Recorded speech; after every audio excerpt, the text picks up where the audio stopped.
اللہ تبارک و تعالیٰ نے بعض چیزوں کو، بعض دنوں کو، بعض وقتوں کو، بعض مہینوں کو اپنی رحمت سے فضیلت عطا فرمائی ہے۔ اللہ تبارک و تعالیٰ کے ان مخصوص دنوں کو فضیلت عطا کرنے میں ہم گناہ گاروں کا بہت ہی زیادہ فائدہ ہے۔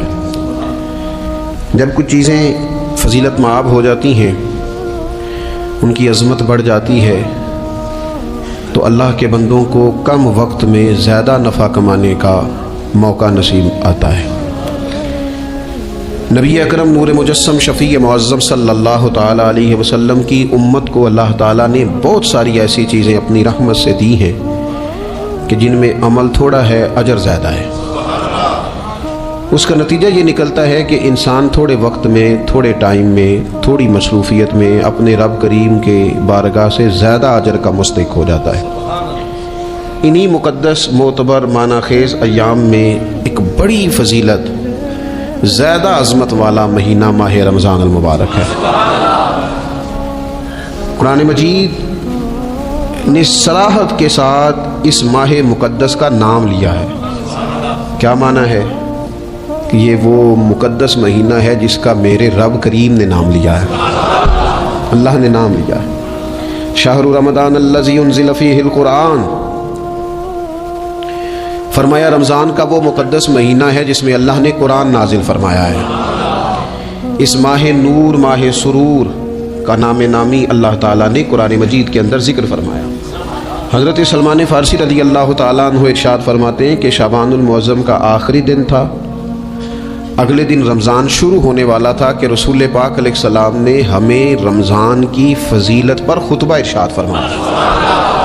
آپ اس بات کو غور سے سمجھیے کہ ایسا مہمان جس کے آنے سے پہلے اس کی فضیلت بیان کی جا رہی ہے، اور فضیلت کون بیان کر رہا ہے؟ امام الانبیاء صلی اللہ تعالیٰ علیہ وسلم۔ یہ صرف ہمارے دلوں کے اندر، امت کے دلوں کے اندر اس ماہ مقدس کی فضیلت کو اور اس کی عظمت کو بٹھانے کے لیے کہ پوری طرح تم اپنے ذہن میں اور اپنے دل میں ایک بات بٹھاؤ کہ ایک عظمتوں والا مہینہ تم پر سایہ فگن ہونے والا ہے، عظمتوں والا۔ حضور نے ایک دن قبل اس کی فضیلت بیان۔ ہمارے ہاں یہ ہوتا ہے کہ ہم کسی چیز کی اہمیت کو لیتے ہیں لیکن سمجھتے ہیں کہ یہ کوئی روٹین ورک ہے، یعنی نارملی ہر سال رمضان شریف آتا ہے، اپنے وقت کے حساب سے چاند بدلتا ہے اور اپنے وقت پر رمضان شریف آ جاتا ہے۔ ہم سمجھتے ہیں کہ یہ مطلب روٹین کا ایک معاملہ ہے، ایک روٹین کی چیز ہے۔ لیکن اگر آپ اس کو اس نظر سے دیکھیں گے نا کہ اس مہینے کے آنے سے پہلے، یعنی ابھی ایک دن بعد آنا ہے رمضان کو، اور آنے سے پہلے حضرت سلمان فارسی فرماتے ہیں کہ نبی پاک نے ہمیں باقاعدہ بلا کے خطبہ دے کے رمضان کی عظمت ہمارے دلوں میں بٹھا، یعنی فکری طور پر اور ذہنی طور پر امت کو تیار کیا۔ فرمایا تم پر ایک ایسا مہینہ سایہ فگن ہونے والا ہے جو مبارک ہے تمہارے لیے، باعث برکت ہے تمہارے لیے۔ تم اپنے آپ کو ذہنی طور پر تیار کرو کہ ایک ماہ نور تمہارے قریب آ رہا ہے۔ جو رمضان، اسلامی عبادات جتنی بھی ہیں نا، وہ مخصوص پوجا پاٹ نہیں۔ اسلامی عبادات میں سے کوئی عبادت بھی ایسی نہیں جس کا مقصد یہ ہو کہ آپ نے اتنے وقت سے لے کر اتنے وقت تک فلاں عمل کرنا ہے۔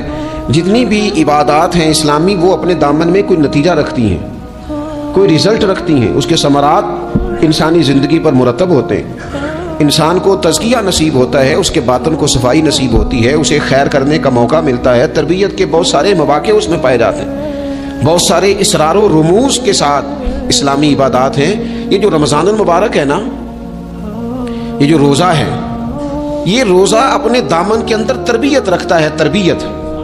یا ایھا الذین آمنوا کتب علیکم الصیام کما کتب علی الذین من قبلکم لعلکم تتقون۔ اے ایمان والو، تم پر روزے فرض کیے گئے جیسا کہ تم سے پہلے لوگوں پر بھی فرض کیے گئے تھے تاکہ تم تقوی اختیار کرو۔ روزہ تمہیں پرہیزگار بنائے گا، تمہارے اندر سے جو نفسانی چیزیں ہوں گی انہیں نکالے گا، اور اللہ تبارک و تعالیٰ کی طرف تمہارے دل کا رجحان ہوگا، تمہاری روح کا رجحان ہوگا، تمہیں تزکیہ دے گا۔ روزہ انسان کی تربیت کرتا ہے، انسان کو روزہ ذہنی طور پر تیار کرتا ہے کہ اللہ کے حکم کے مطابق کھانا ہے، اللہ کے حکم کے مطابق پینا ہے، سب سے بڑا مسئلہ اس دور کا رزق کے حلال کا حصول ہے اور حرام سے اجتناب ہے. تو روزہ ہمیں یہ سبق پڑھاتا ہے کہ ہم وہی کھائیں گے اور اسی وقت کھائیں گے جو کھانے کا ہمیں ہمارے رب نے حکم ارشاد فرمایا ہے، اور جس سے اللہ رسول منع کر دیں گے جتنی مرضی چمک دمک اپنے دامن میں رکھے، جتنی مرضی، لیکن ہم وہی لیں گے جو ہمارے لیے جائز ہے. آپ غور فرمائیے، روزہ لعلکم تتقون، روزہ تمہیں پرہیزگار کرتا ہے.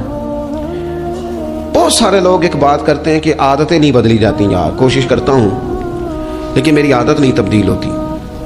میں آپ کو ایک رائے دینے لگا ہوں، مشورہ دینے لگا ہوں. میں آپ سے یہ عرض کرنے لگا ہوں کہ موقع آیا ہے رمضان شریف کا. رمضان میں نہ بندہ روٹین میں اپنی عادتیں بدلتا ہے.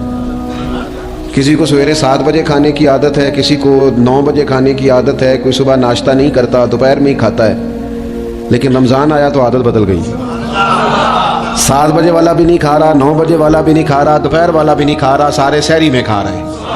عادت بدل گئی، بالکل طبیعت بدل گئی، روٹین چینج ہو گئی. کوئی اٹھ رہا تھا صبح فجر میں اللہ کی توفیق سے، اللہ تعالیٰ معاف فرمائے، تو کچھ ایسے بھی تھے جو 9-10 بجے اٹھ رہے تھے، کچھ الحمدللہ فجر پڑھ کے چلو کسی وجہ سے پھر سو گئے، 10-11 بجے اٹھ رہے تھے، روٹین بدلی ہوئی تھی. رمضان آیا تو بدل گئی، سارے سحری میں اٹھ رہے ہیں، تہجد کے وقت سب کی آنکھ کھول رہی ہے. بالکل روٹین بدل گئی، حالات بدل گئے، معاملات تبدیل ہو گئے، اوقات تبدیل ہو گئے، دفاتر کے ٹائم تبدیل ہوئے، اسکولوں کے نظام تبدیل ہوئے، مدارس کے اوقات تبدیل ہوئے، ہر چیز کے اندر تبدیلی آئی. معنی کیا ہے کہ اللہ نے تمہیں موقع دیا ہے کہ عادتیں بدلی جا سکتی ہیں، اپنے آپ کو تبدیل کیا جا سکتا ہے، لائف سٹائل کو چینج کیا جا سکتا ہے. یہ موقع آیا ہے. ایک مہینہ ہے پورا، 2-3 دن 4 دن آپ کی روٹین بگڑ جائے نا سونے کی، یعنی روٹین سے ہٹ کے آپ سونا جاگنا شروع کر دیں تو پھر وہی روٹین بن جاتی ہے. پھر اسی ترتیب سے انسان سارے کام کرتا ہے. تو رمضان میں روٹین چینج ہوگی، سارے تہجد میں اور سحری میں اٹھیں گے. تو اللہ کرے نا یہ روٹین قائم رہے. رمضان میں تو اٹھتے تھے سحری کرنے کے لیے، تو اللہ کرے روٹین بن جائے اور سارا سال اٹھیں تہجد کی نماز ادا کرنے کے لیے. اللہ کرے روٹین بن جائے، چیزیں تبدیل ہو جائیں.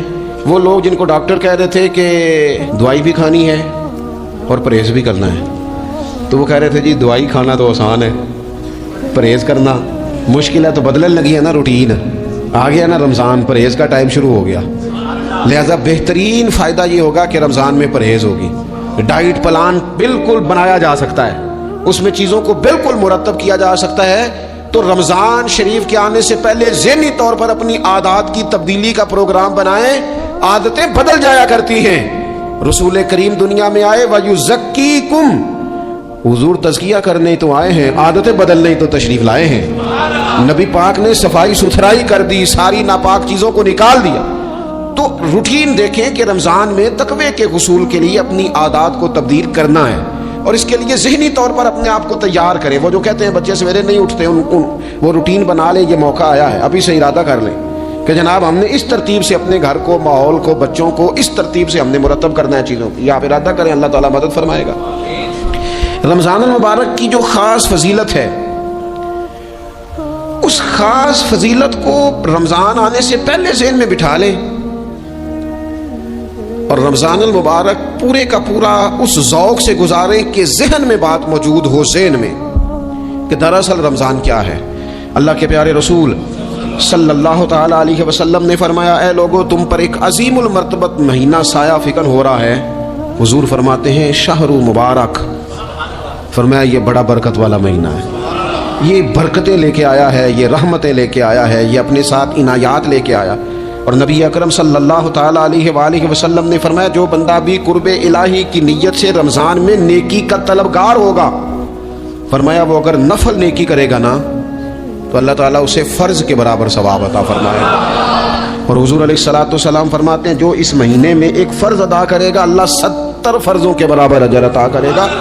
اپنے ذہن میں ایک بات بٹھائی جائے، ذہن میں یہ بات بٹھائی جائے کہ یہ نا برکت والا مہینہ ہے، اس میں میرا ثواب بڑا ضربوں کے ساتھ آگے بڑھے گا. ایک ذہن بنایا جائے اور پھر ثواب اکٹھا کرنا شروع کر دیا جائے. پھر وہ ترتیب بنا لی جائے، کاروباری نہیں، روحانی ترتیب، کاروباری نہیں، نئے سے نئے سٹال نہ تیار کیے جائیں، مہنگائی کیسے کرنی ہے اور کس طرح کر کے کن چیزوں کی آج کل مانگ ہوگی، کس ترتیب سے سودا پہلے ہی خریدنا ہے، مہنگا کیسے کرنا ہے، اللہ معاف کرے مصنوعی قلت کیسے پیدا کرنی ہے، کمائی